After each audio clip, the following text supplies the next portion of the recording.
You know, we all ask those big questions, right? But what if the deepest answer to life and death wasn't just some philosophy, but a promise? Today, we're going to dig into an ancient teaching that offers this radical kind of hope, one that's meant to be lived out, right here, right now.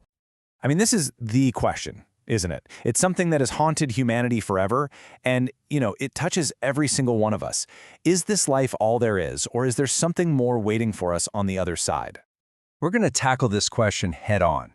We'll look at this amazing moment when Jesus himself was challenged on this very thing, and you'll see how his answer and the life of one incredible saint can completely reframe how we see our own lives and, what comes after.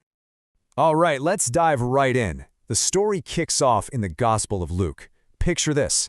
Jesus is teaching, and he's about to face a very public and very clever challenge from a really powerful religious group. So who were these guys? The Sadducees? Well, they were a major religious party at the time, and their whole deal was that there was no life after death, no resurrection, no eternal soul. For them, when you're done, you're done. So when they come at Jesus, they're not just asking some casual question. No, they are trying to publicly trap him and just completely dismantle his teaching on eternal life. And this slide really gets to the heart of it. It's a total clash of worldviews. On one side, you've got the idea that this life is all there is, a journey that just stops. But Jesus, he presents this radically different reality, that our relationship with God is eternal, and death is not the end. I mean, the stakes of this debate could not be higher. And this is where it gets absolutely brilliant. Jesus doesn't just get into some back-and-forth argument. He completely reframes the whole debate by revealing the very nature of God himself. His response is the key to everything we're talking about today. Just let that sink in for a moment. With that one sentence, Jesus just turns their entire argument on its head.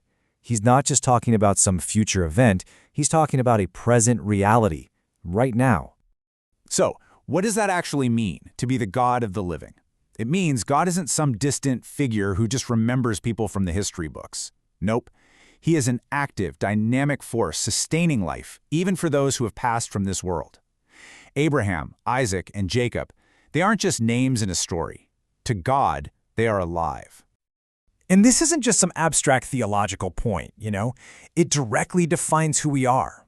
If God is the God of the living, well, that means we are destined for immortality. Our connection to him isn't broken by death.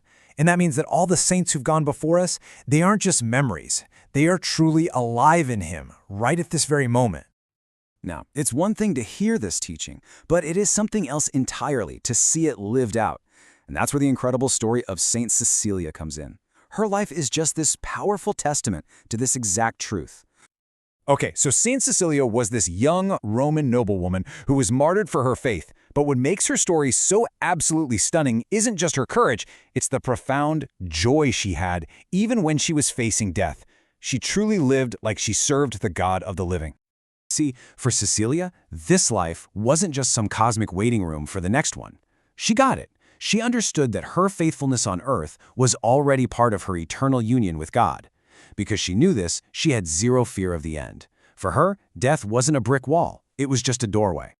I mean, think about that for a second. The story goes that as she was dying, she sang. This wasn't denial or anything like that. It was this profound act of faith. She was singing because she knew, deep in her bones, that she wasn't going into nothingness, but into the arms of the God of the living. Her heart was already living in that eternal reality. It's just wow.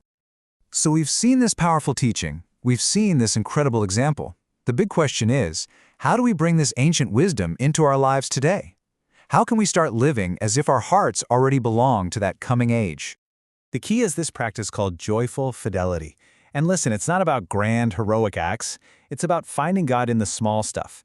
It's choosing to be faithful in your daily work, in your relationships, in your struggles, and doing it with a sense of joy that basically shouts to the world that you believe in the resurrection. So here's how we can actually do this. Step 1, identify a trial. It could be a boring task at work, a really difficult conversation you have to have, or just the stress of a long day. Step 2, consciously choose to be faithful right in that moment. And step 3, embrace joy, not just as a feeling, but as a deliberate action, a way to proclaim that hope is real. And look, this whole practice of joyful fidelity, it's not something we have to do on our own steam. For Christians, the liturgy itself provides the fuel for this. The Eucharist, especially, is way more than a symbol. It's seen as a tangible pledge, like a down payment on the very resurrection we're hoping for.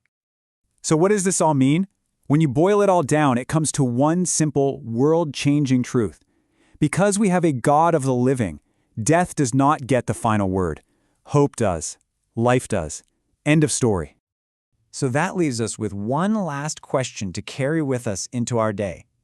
Just look at everything that's ahead of you. The good, the bad, the totally mundane.